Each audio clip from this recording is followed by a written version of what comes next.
Ысык-Көл облусунун Жети-Күз районуна караштуу Кызыл Суу айылынын тургуну Калмамбетова Айзаданы бүгүнкү туулган күнү 39 жаш маракеси менен куттуктаймын. Кылымга атың таанылтып, ийгиликтер агылып, жүзүң нурга толсун, сонун курак марекен куттуу болсун. Башыңа бак талай кошулгонсун, ойлогон ой максатың баары ишке ашып, турмушуң түбөлүккө таттуу болсун. Сага бекем ден соолук, узун өмүр, бак дөлөттүү турмуш каалаймын деп Айжан айым куттуктайт.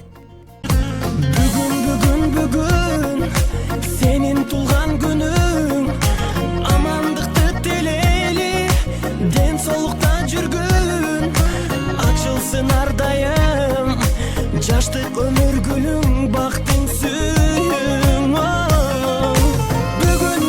Бүгүн сенин тулган күнүң, ата эне бир тууганга алтын башты ийгин, жашоонун кадырын узак жашап билгин, ойноп күлгүн.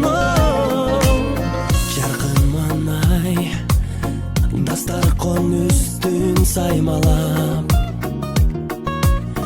жакындарың